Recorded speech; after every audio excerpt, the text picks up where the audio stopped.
Insane in the membrane.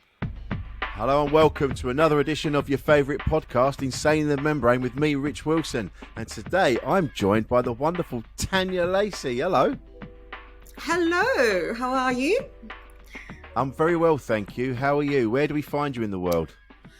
I am currently in Australia, in far north Queensland, the tropics, where it's Lovely. the middle of winter and a lovely balmy 26 degrees. See, that's how winter should be. Yeah, I know. So is that where you're from? No, not at all. No. Originally, yes, from Queensland, but down south of Queensland, but then lived in Singapore, then went to Melbourne, lived there. So 6 primary schools, 2 high schools, you know. Oh, wow. It was fun. Yeah. Yeah. So did you ever feel like you felt settled anywhere with a life like that? Not really. I mean, you get itchy feet. You sort of get you get a calling to move on, if you know what I mean. And so, you know, I've just done 6 years in Berlin.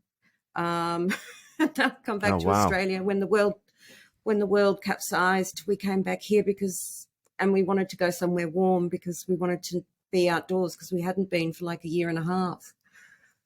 Yeah. I mean, and what a better place to be than where you are now. It's incredible. I know. I haven't been to Australia. I love it. Yeah. Oh, yeah. I mean, it's pretty amazing. The problem is it's just too far away from everything. Yeah, there is that. You know, if we could just move it into the Northern Hemisphere. Yeah. It's one of them. It's like when I've been to New Zealand and then you're flying back and you're flying over Australia and you're like 8 hours on the plane and then you look at the map, you go, I'm still over Australia. How is this? I know. It's huge. It's a huge place. You forget. Yeah. Yeah. Well, but do you think that's why? Because I was obviously I look at the guests to find out about them and, you know, do a bit of research and stuff. And what a life you've led. What an incredible life. And do you think that comes from having, like, from a very young age, moving around a lot, always on the move, always exploring, you just have this need to just do stuff. And you've done so much. I think so. It's incredible. And I think that a lot of it too is that, you know, by the time you've hit your 3rd different school, you're like, okay, let's forget about someone showing me where the toilets are. Who's going to be my friend? You know, like you just straight into the business. And I think it sort of prepared me for a life that, you know, like I wasn't so afraid of change and making change. So, you know, I just kind of do that. Yeah. Just got stuck in to everything that came along. And it's, I mean, you know, I was having a look, I'm like, you've done everything. Well, there is a problem with that. There is a problem with that. Is that, you know, like I try and do all these things and I do them, and then you sort of don't become an expert in anything. Like, or people don't see you as an expert in anything. So, you know, like, because I've only really been doing stand-up for the last, you know, 6 years. But I've been in comedy for 30. So, you know, it's just a different form of comedy that I was in. You know, first of all, I was doing TV and I sort of was let loose. I was given so much creative freedom, basically because no one gave a shit what I was doing. It was just like I was just meant to be this girl filling airtime, you know. Well, we need someone to do 20 minutes a week, so we'll just get her. No one even watched my stuff before it went to air. And I got away with just doing so much stuff. And people say, how did you negotiate such, creative freedom? It's like, I didn't. They just didn't care. So, you know. But I think that I don't even know what I was talking about. But, yeah, doing being lots an of expert, things, but not really being an expert, Well, not seen as an expert, even though I have so much experience and different life experience in different things, you know, and I'm a wealth of knowledge, basically. Because you got in trouble as well, didn't you, when you were working with Mark Little? Yes. So Well, you someone see, noticed eventually. yeah, well, they did. Well, they made me the host of this show because I became quite popular. And so they put me on as the host of this show. And then we put on a mock strike because they kept saying, because it was called Countdown Revolution. They were like, we want anarchy. We just want anarchy, like just be anarchic. They kept throwing that at us. And when we did give them anarchy, they were kind of like, oh, not that kind of anarchy. Thank you. You're fired. Oh, right, yeah. Controlled anarchy is what we want. Yeah, we wanted to control your anarchy. We put on this mock strike, and there's a whole backstory to it that we knew nothing about what was going on behind the scenes, and doing a mock strike was really hitting a very raw nerve that we didn't know about. And so we were fired. Right, the irony of that. Yeah. And like I still feel like I'm trying to be forgiven for that. It's like, please, people, let it go. Just let it go. But I think it's women when they make mistakes, we're not really forgiven. It doesn't seem like that. It just seems like it does seem like in all industries, men can kind of go away, dust themselves off, and come back with a new jacket on and go, oh yeah, sorry about that, I'm doing this now, and everyone goes, oh yeah, fair enough, he's obviously changed his tune. But women just get written off. That's it. I've seen it in so many different ways on TV. Men who've done terrible things, who've been charged with assaults or whatever, and they'll be off air for maybe a couple of months, and then they'll be back on air. And we all just go, oh, okay, yeah, fine. Or people who've failed with a show and, they're not given a second chance, but a third chance and a fourth chance, and I just don't see that happening with women. And even, I experienced addiction in my life, and I even noticed that, even if you're a junkie, the sexism is strong. Really? It's like, when men rock and roll, they're taking drugs, the addiction, but they still turn up, they do a great show, but women, no, loser, get out, no, don't want to know. And it's not given the same kind of, and I hate even saying this, kind of kudos that men get when they use and then become clean and sober. I mean, standing ovation for that, please, people. But I don't think women are given that same kind of accolade when they get clean and sober.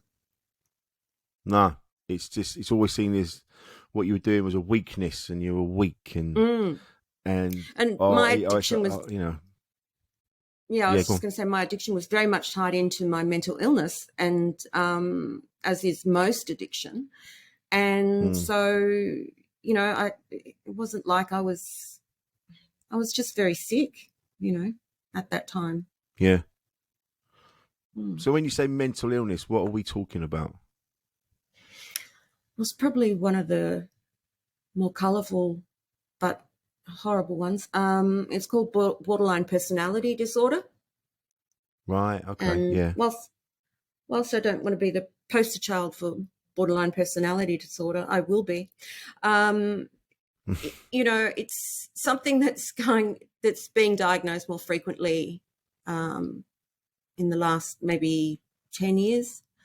And it's a difficult illness, and it's a difficult illness to treat. It's a difficult illness to recover from. And it's only in the last few years that people are being actually, psychiatrists have actually been saying, oh, yes, it is recoverable. You can recover. Right, yeah. But before that, not much was known, and not much was known how to treat people with BPD. No, I've only really heard of it in the last few years, where I've had people that I've been around, and someone else has said that seems very much like BDP, and like, what is that? I don't know much about it. I mean, what for the benefit of the listeners, what is it? What are the symptoms? Well, it's it's a comorbid kind of thing. So you'll suffer depression, you'll suffer often risky behaviors like drug addiction. There'll be, but the main part of this illness is the intensity with which you feel emotion, which causes, some fairly dramatic reactions. And it's all about trying to learn to control your reaction to things. And it can make life really, I have to work so hard to live a life that means that I can be socially acceptable. And I didn't for a long time. And I couldn't, because I didn't have the skills, and I've since learnt those skills. But I do have to work very hard, and it's hard to be the partner or friend of someone with BPD. It really is. So, I've lost a lot of friends, and it's been difficult. But at the especially same time, when you don't. Yeah. No, go on. Go on. Sorry. No. Go on. You can. No. I was just going to say, like, it's no, you first, really. We're both from polite countries. Yes. No, it is very difficult on the people around you, and I have lost a lot of people in my life because of this illness. And I think that's why I try to speak out about it, because it can be a very lonely existence. And you don't even realise. That's the thing, when it's happening, until you get diagnosed, I suppose you don't know what it is. You just experience this thing, and you're not thinking, why am I like this? You just think, fuck, why is everyone around me? I don't know. Why, everyone around me seems to piss me off. Or why are they all disappearing? You don't know it's you. Yeah. Why are my relationships so intense and then they're gone? And it's there's so much stuff going on. And I was diagnosed with so many different things before someone finally went, you have borderline personality disorder. And my poor suffering husband, he was just like, oh, thank God, because then we knew, and he could look it up and read about it. And, like we did therapy together, and he was like, for so long he thought it was him, and he didn't have a clue what was going on half the time. But it was such a relief and so good for our marriage when I was diagnosed. It was fantastic. Yeah. Well, having been around someone who shows all the symptoms, shows all the signs of having it, and in the end you have to go, I don't know what else to do. I'm going to have to just, and you go, I have to go. I don't know what to do. Because even when you say, look, I think it's this, and they go, what do you fucking know? You're not a doctor. And you're like, all right. Yeah, it's that intensity of emotion that, because you have this intensity of emotion, and then you have all these behaviours, these ridiculous behaviours that go with that. And before I was treated for BPD, those behaviours were there, and it can involve self-harming, it can involve addiction, doing ridiculous things like going and spending $10,000 that you don't have, like just really extreme behaviours to try and cope with how you're feeling. And I guess what happens now is I've learned skills that enable me to not do the behaviours, but I'm still feeling very deeply. So I'm still feeling like a BPD. I'm just not going out and using drugs or drinking or spending money or whatever. So that's it must be exhausting. Yeah, must be exhausting. It's so exhausting. And it's so, sometimes I just get so, because I misinterpret stuff so often, because my, one's self-image with BPD can be so fluctuating. Like one day you think you're so fantastic, and the next day you're just like, why would anyone want to be my friend? Why would anyone like me? And, that kind of roller coaster, it's just so much inconsistency in your life. Yeah, it becomes exhausting. Yeah. And then you turn to drugs to cope with it. Drinking and Yeah. drugs. Was it drinking drugs? Yeah. Well, it was drinking at first, and then I hit the hard stuff, and eventually I ended up. It was heroin that brought me to my knees. Oh, wow. Um, So we're not mm, mucking around then. no, but it was a fantastic painkiller. You know, it Mm. really was a painkiller, and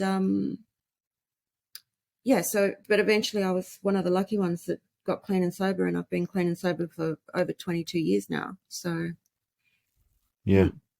And are you all right talking about it still? Are you? Yeah, I mean, it depends. Like some days, if it depends what kind of mood I'm in. Like, if you'd asked me this a couple of hours ago, I probably would have been in tears talking about it. But Mm. I'm okay right now. And that's why Okay. I do comedy. Well, this is it. At least you found an outlet for all the, all the things you've experienced, and you've turned it into comedy. That's quite something. Well, the other thing is that doing stand-up comedy is a fantastic mood stabilizer for me. It's a mood enhancer. Right. Like I love standing up on stage and, experiencing that laughter and knowing that I'm bringing joy to people. It really helps me. So it's like a two-way relationship. It's very symbiotic. And I feel that, there is a little bit of an element of like, yeah, it's a little bit sad that I need to get up at least once a week and get a round of applause in my life to feel good. But, kind of in the end, that's kind of what it is. Yeah, that's not a bad thing. It's having the skills to make a room full of strangers laugh is Yeah. it's I don't it's a privilege to be able to do that. And a lot of people, they go, oh yeah, you're an attention seeker. You go, no, I get off on the fact that I'm stood in front of a room full of people, and for 20 minutes or an hour or however long I'm doing, they're forgetting about their problems and their shit, or they'll go, oh yeah, Yeah. I've experienced that. They Yeah. go Yeah. through so many thoughts and feelings in that short space of time that you're on. How can you not enjoy that? Well, It's also, I think I think people forget how important comedians are, and we've always had, clowning or something in life that people have sought out to be entertained and feel better. And I think comedians are really important people because they do make people laugh and they do make people feel better. And in a sense, it's like we're sort of, without sounding like a wanker, like a modern day shaman in some way. There's a healing about that I think we forget how amazing it is to be able to make someone laugh. yeah. I think and what I like about what we do is that we are able to sort of shine a light on the ridiculousness of our existence. The fact that when you Mm. really look at it, it's mad that we exist in the first place, and then the things we get up to, and the things we convince ourselves are truth, and the things that you're like, we're insane. How do any of us get dressed in the morning, really? I know, really, truly, like why? But yeah, I I agree. I think, so much stuff that we worry about and concern ourselves with. And particularly, I'm finding at the moment, one thing that I'm finding really disturbing is how much people are controlled by their desire to have wealth and fame. And Yes. more than ever. And I just think, oh my God, like, having been famous and not so much now, I can tell you it's really not worth the pursuit. What does it feel like when you're in the middle of it? When you, like you say, when you become that person, when you're famous, what does it feel like? It must feel, because everybody wants to be well known for Well, what they do, and when you get it, it must feel, you must have just not a single. Every time you step out your house, everyone's looking at you. yeah, I mean, for me, at that time in my life, I probably needed that because I was so empty as a person that I actually really needed that kind of accolades to keep going, which is really sad. But, you know, like ultimately when the fame went, and that's a really hard thing to lose fame, that's a really terrible journey. There's a reason why a lot of people don't survive that or become addicted to drugs in that time, because it is so painful. Really? To have been adored and then, you know, just slowly watch it dissipate and go away, and then life returns to like this normalcy, and it's like, well, what happened? What did I do wrong? You know, it's really painful. And I think that now I don't, I look back on that time and I go, you know, being famous at that time, at that age, with the illness that I had, probably saved my life. But now I don't live for it, you know. No.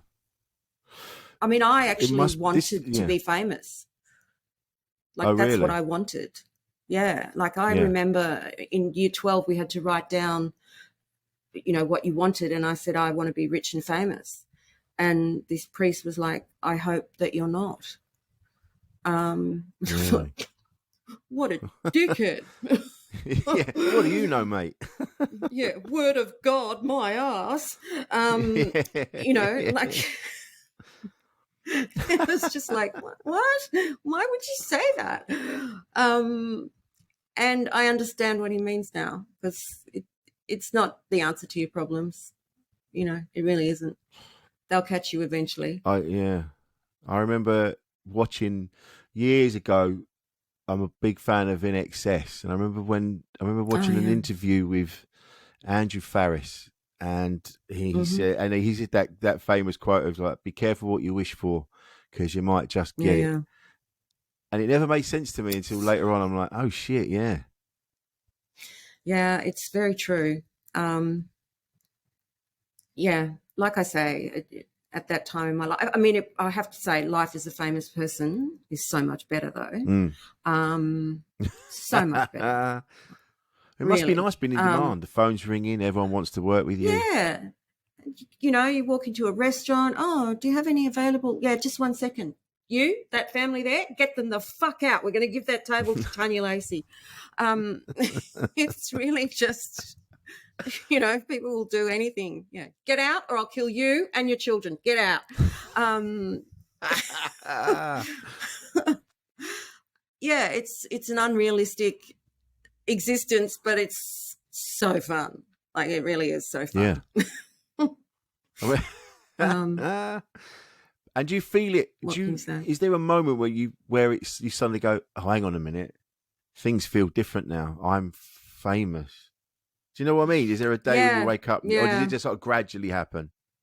It gradually sort of happens. Like, you know, a couple of people might recognize you, and then it's a couple more, and then suddenly you go to a nightclub and people go hysterical, and you know, it was gradual. But then once it you know, was at its peak, it was you know, going out was kind of, I couldn't really go out actually. Oh really? Got to that level? Wow. What did that feel like? But it was only Australia, so. But I know that in this country we've got Ramesh Ranganathan, and I know that whenever he goes out, it's constant. People are always coming up to him, photos, autographs, whatever, and it's relentless. And he doesn't complain. He's really good about it. But it must get to a point. It's like, I just want to have my dinner. Yeah, just for a minute. It didn't bother me as much as it bothered the people around me. Right. I was very patient because there was also a part of me that was very grateful that I was in this position. You know, like I was very grateful that this had happened.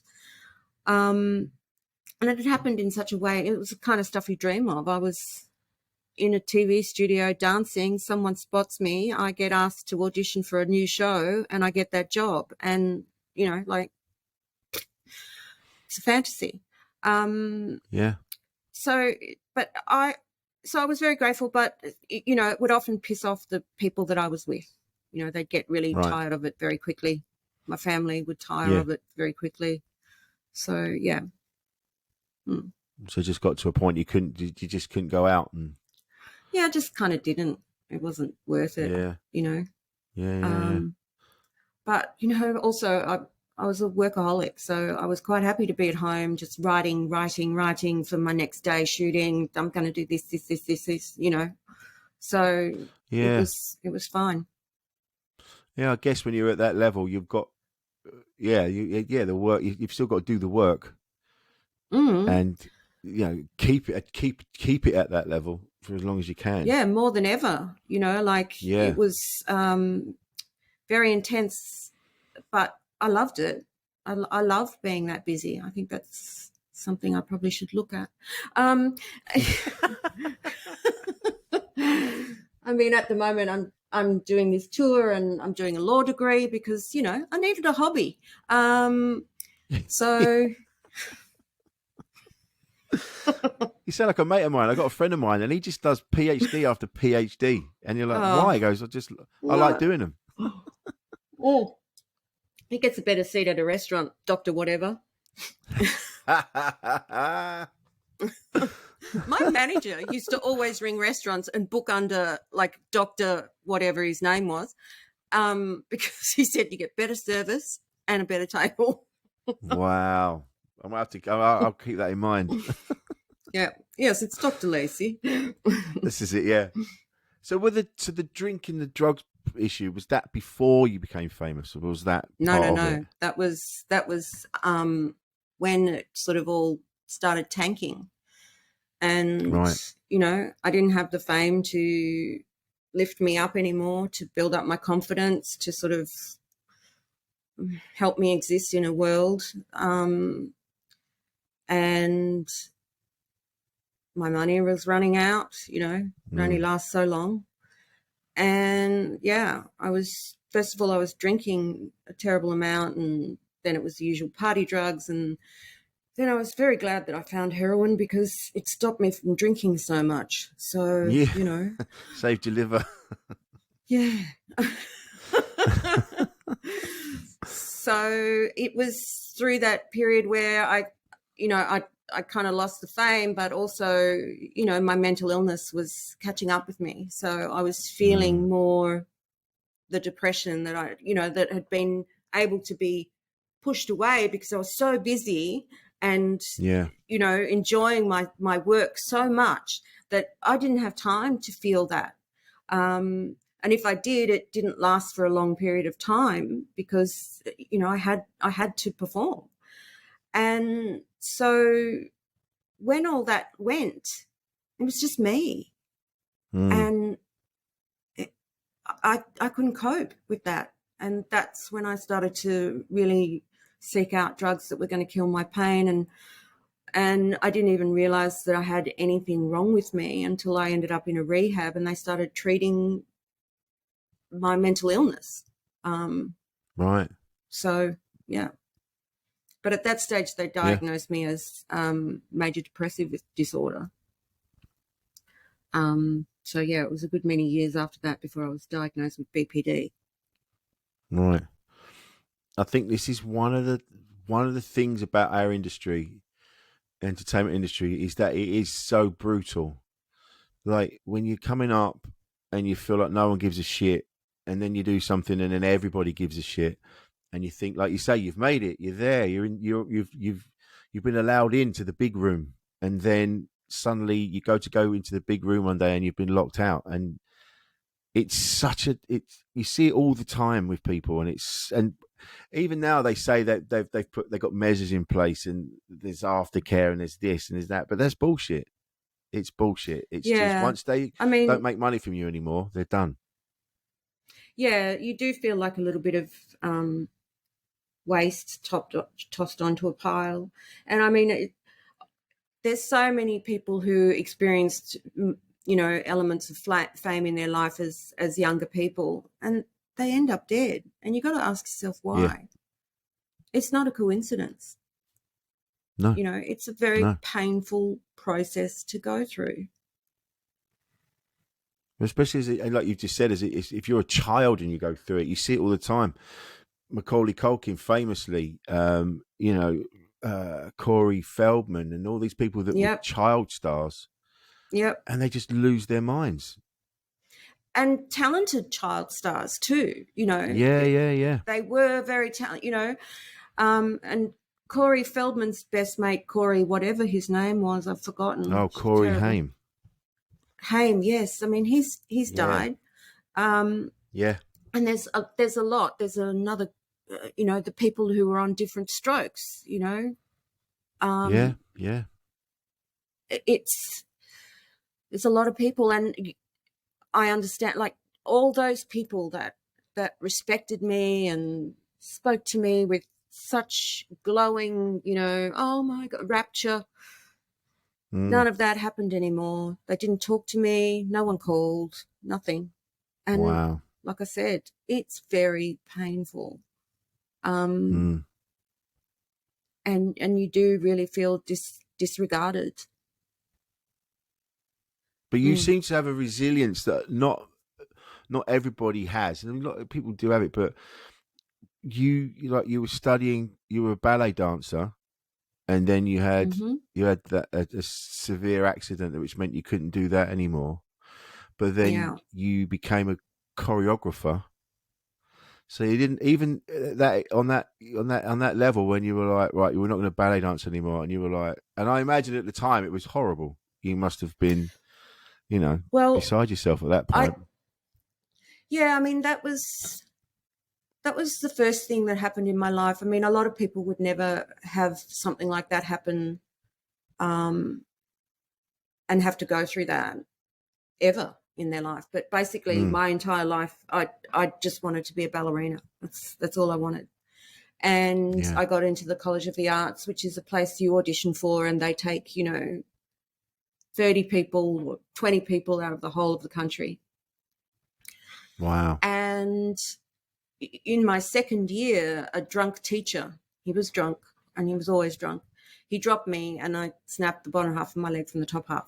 Oh. And it was devastating because that had been my dream, and I couldn't, there were so many existential questions that I had, like, why would God give me this talent, put me in, let me get into this college, and then rip it away from me? Like, what am I supposed to learn out of this?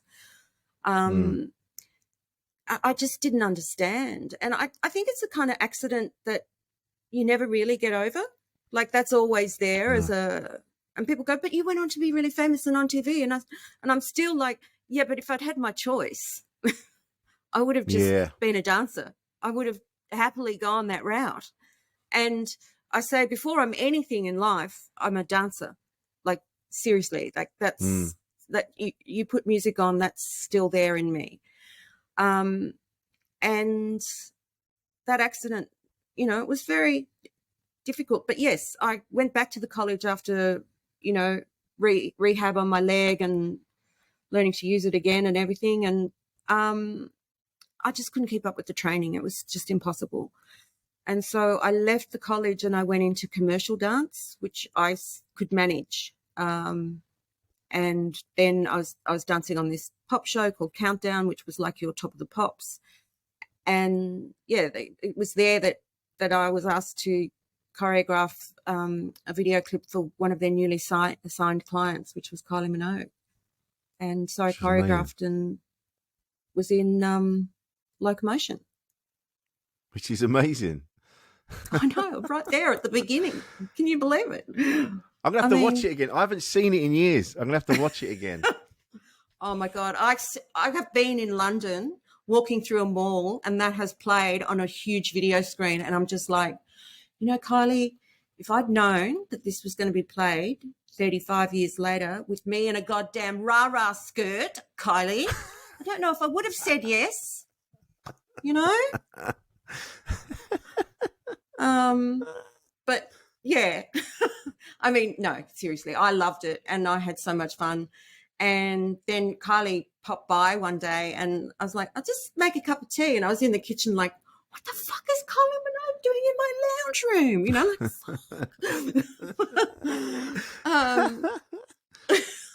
Just getting the tea. Jesus.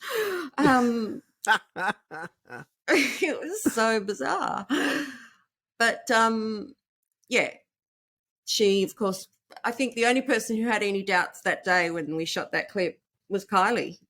Like, everyone else was like, yeah, this is going to be a hit. She's going to be fine. Don't worry about it. Keep going. Have some fun. Let's go.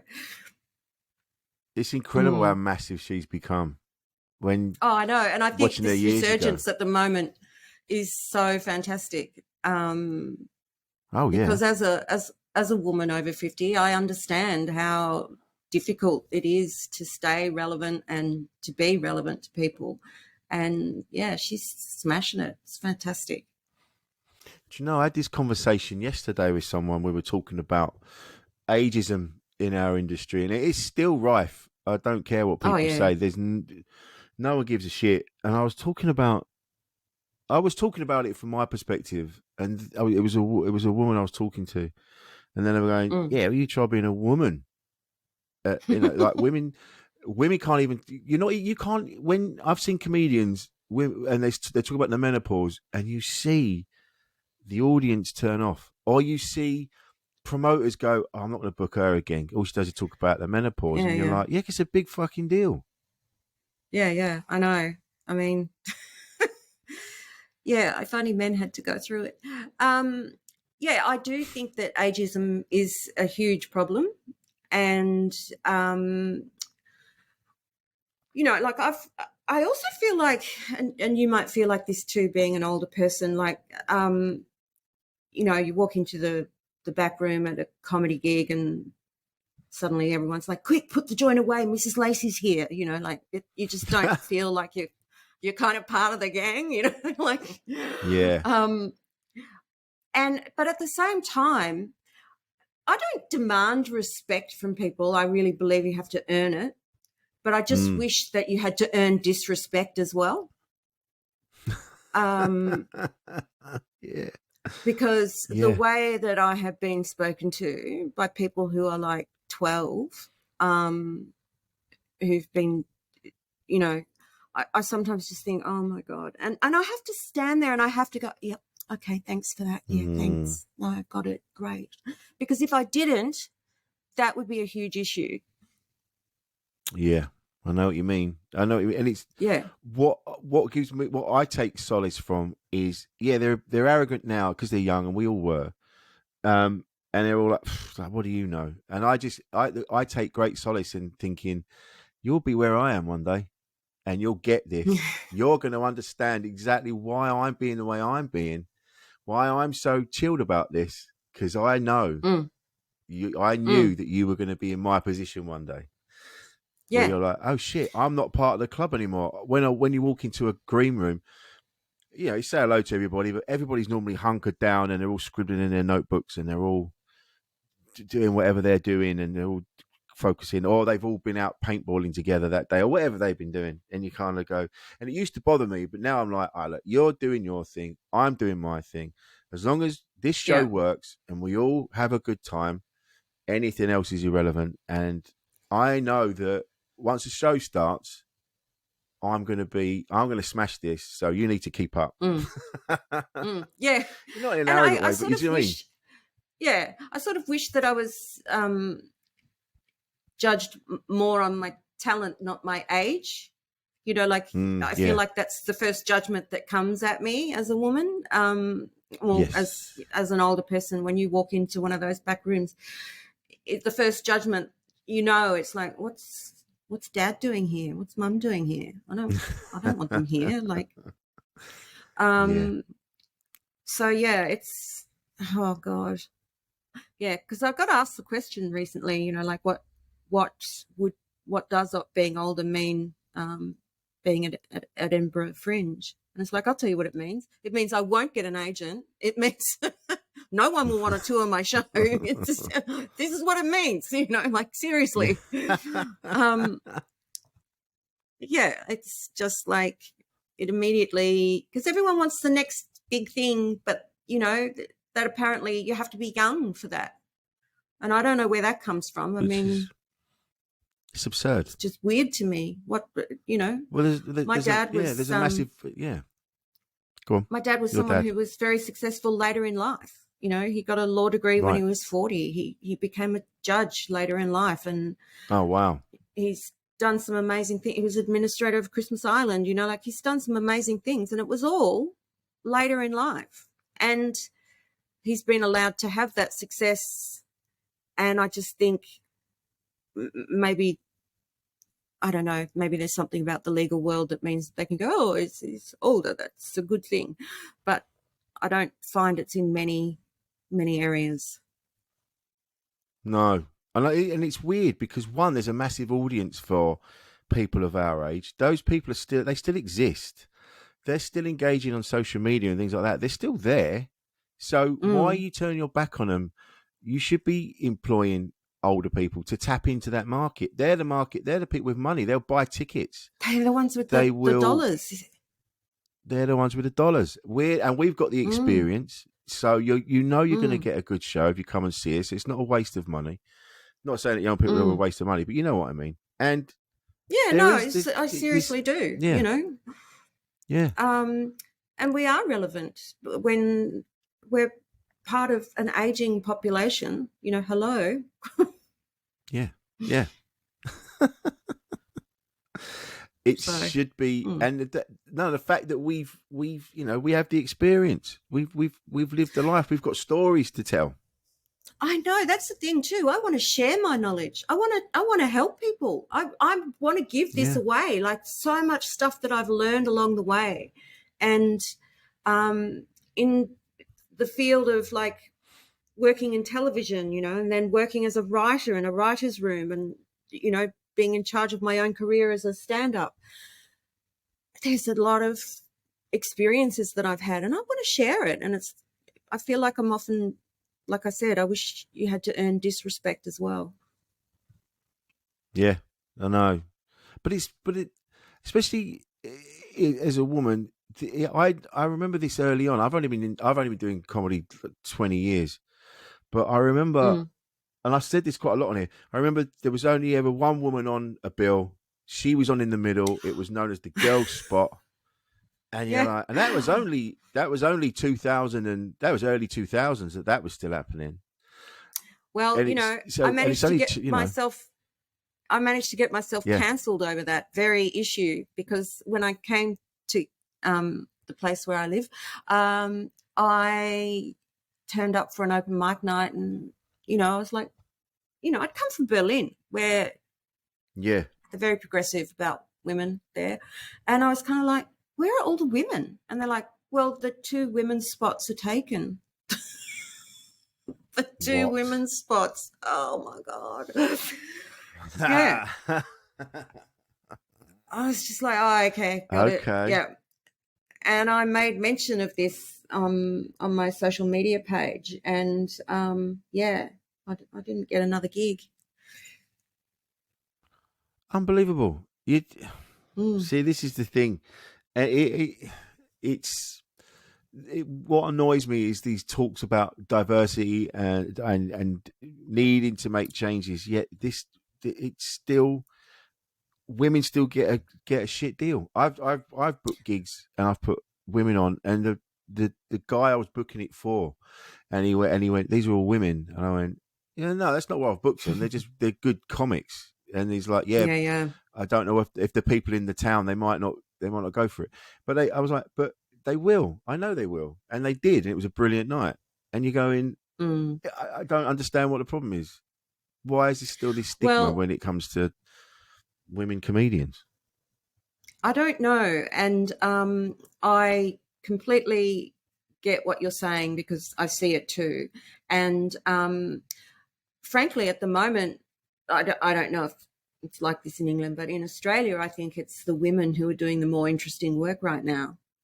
A lot of men are relying on, you know, the old shtick, and I'm finding that women are really pushing the boundaries and making comment about stuff that men aren't going there. And I don't know if it's like that in the UK, but I really think that it's such a fertile time for female comedians and the work that they're producing. And yet you only have to flick through the Fringe, you know, what do you call it? The the brochure. and Yeah, just the compare Fringe how many brochure. women are on for men, and it gives you the answer. Like, I totally understand why women also walk away from this. Yeah. I totally understand. Yeah. But this is why someone like you should be given more of a voice, because you've come through so much. I'm not blowing smoke up your ass. I'm just saying you've been through so much and experienced so much. You've experienced every aspect of this industry. You should be one of the people that everyone should be listening to. Like you're the success story, and you're what happens after the success, and then you reinvent yourself, and then you do something else, and then you're part of this, and you're part of that, and you keep pushing, and you do these things. That's worth its weight in gold. That knowledge is, you can't buy that knowledge. That's something that, and so for people not to be listening to you, it's just, that's their loss. They're fucking idiots. Well, first of all, I want to say thank you for saying that. I really appreciate that. My experience thus far has been that when I do speak up, all that it's meant is that I'm punished for it. Like, for example, I can't get a gig in this town to save my ass because I spoke up about the misogyny. And, there was a comedy night, there was a competition. I was kind of new to the town, and I didn't enter because I had any hopes or dreams of winning, but because I wanted to get my name out there as being like present in this town. Now, this was a competition where there were 3 male judges and a male host, and all the prizes went to men. And I didn't really care about me, but what I did care about most of all was there was this woman. It was the second time she'd been on stage, and she was a natural. Like, she was so funny. You know, those people that come along and just go, oh, okay, so this is a gift from God that you have. Clearly you're way beyond what anyone else is ever going to achieve, and this is your second time on stage. But no mention was even made of her and that experience. And every time there was a lot of kind of like, oh, we got another woman for you. And I was just kind of like, this is, they're not saying we got another man for you. And, no, when the guy walks off stage, I did my bit. Well, we learned a lot there, didn't we? Like, why are you breaking down my act and doing this? Like, what the hell is that? You're not doing it to the guys, No. And I just sort of, and I spoke out about it, and it just got me cancelled. See, this is what's happening over here, is that there was a thing recently, the last couple of years, and a lot of women were saying if you're in, like, lads, if you're in a green room and you notice that there aren't any women on or whatever, speak up, say something. And I was like, yeah, that's not the place to say it, in a green room when you're being booked. The way I do it is people that all the time, promoters going, who's coming up, who's good, who's bad, we want to get more women in, and you go, right, here's a list of names, it's this, and you do it like that. But there is an element of, fuck, if I kick off in this green room, or not kick off, if I say something, I'm not going to get booked. So there's we need to do something about that fear of speaking up. Like you say, we should be able to say, mate, you need more women on this bill. You need to start booking these people, those people. You need to, in order to stay relevant. We're doing you a favor. Yeah. But there are brilliant people out there that you're not booking that would make your night incredible. But it's that fear. It is that fear of, if I say something, I'm not going to get booked. Yeah, and that's what terrible. We need to work on. Yeah. Yeah, it's just terrible. And like I said, I wish that I don't know how to find that power. And I was thinking about it today, and I was looking at my social media, and I thought, I really need to be more political and on my social media, because that's the only, sure, it's going to maybe garner some responses that I don't enjoy, but like I do with any response I don't enjoy, delete, block. Yeah. So I was looking at it today and I was literally thinking, I think this is going to be the only space that I can say things of a political nature about women's place in the comedy industry and women's place in any work environment, because I don't care where you work. It's meant to be a safe working space for everyone. And, my experience was that it wasn't. I just think that we're a little bit beyond, it's 2023, for God's sake. Why are we still having these discussions? God. Because it's the system, isn't it? It's the system that's crooked and fucked, and that's that. And whenever you'll just be seen as she's a pain in the arse, she's a troublemaker. Let's keep her out of the way, rather than addressing the fact that it's the system that needs changing. Well, the system is working exactly as it is intended it would work, is all I can say. If you get what I mean. Mate, I do. I know exactly what you mean. It's working exactly as it's meant to work.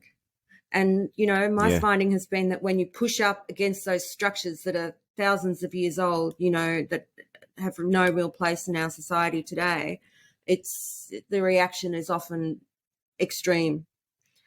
I'm still trying to work it out.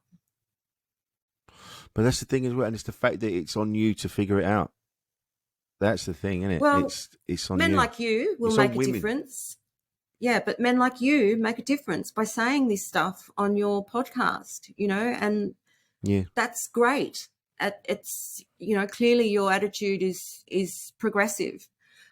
And that helps, and I think it's important. Yeah. Well, it comes from a place of not realising. For years, I didn't realise. Because I was just gleefully going along, doing my thing, whatever was happening, and it's not until you start to really look into it and you go, oh shit, that's that. Because I was, as far as I'm concerned, everything's fine. I'm getting gigs. Yeah. Everything's fine. I've been gigging with women. I don't know what the issue is. But it's not until you look into it and you go, oh no, hang on a minute. There was one woman on that bill, and there was 20 men, and it's not until you start, you go, because you're benefiting from it, you don't notice it. Do you know what I mean? You don't see what other people are going through. Yeah, and I think that they need to, because my husband has said the same thing, and that I have opened his eyes, and he wasn't aware of his male privilege, which sort of has a bad connotation, but he's kind of get to seeing it now as like, it's not really that it's a criticism, it's just the way it is, and it's the way that we're raised, and we don't even see it. And I remember on International Women's Day here, they had we've got a show called Q&A, and it's a political show, and on International Women's Day, they did in the commercial, they were like, and coming up next on Q&A on International Women's Day, an all-female panel. And I was like, and the day that you don't have to say that, because it's unusual to have an all-female panel, is the day that we'll know that we've actually moved somewhere. Why should it be a shock that you turn on a TV show and it's an all-female panel? I know. Plenty of shows where there's all male panels. We don't get shocked. Well, it's like the diversity conversation. Yeah. When I've got people, the older generation, and they're going, I'm just sick of it. It's everywhere now. And you're like, but the problem was that it wasn't. That's the issue. That's why you're noticing it now, because you didn't notice it before, because you didn't notice it before.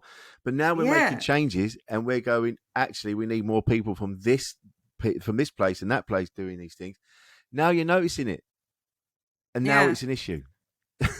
And I find television so much more interesting, television and film so much more interesting when it's not so white. Like I've actually, and you're seeing Asians who are cast not because they're Asian, just because they're a person, existing in this world. Yeah. They don't have to put on an accent or whatever. They're just another person, and I'm just loving it. Yeah. Like, I'm just thinking, how rich is this landscape now? Like, it's so much more interesting. Really enjoying it. I am as well. This is why I love on a basic level doing this podcast, because I get to meet interesting people and learn a bit more. Every episode of this podcast is really about me learning about things, and I've learned so much from having you on today. It's been an absolute pleasure to talk to you, Tania. I could talk to you all day. I think you're fascinating, brilliant, thank you. and I genuinely wish you all the best. And I'm not blowing smoke at your ass, but I think you're inspiring, and I think you should just carry on doing what you're doing, because it's fucking working. So thank you. Yeah, keep on. And thanks for having me shouting. on, and hopefully we'll see each other in Edinburgh. Yeah, I'm not going this year, but I might pop up. I know what'll happen. I'm going to have FOMO, and someone will say, Rich, we're driving up tomorrow for a couple of days. You jumping in? And I'll jump in the car and I'll go, listen, babe, I've got to go. I'm going to go and... Yeah, got my six-pack. I'm on my way. I've got 2 pairs of pants and I'll be off. Nice one. I'll see you there then. Yeah, absolutely. But you're going to be in Edinburgh. Whereabouts are you going to be?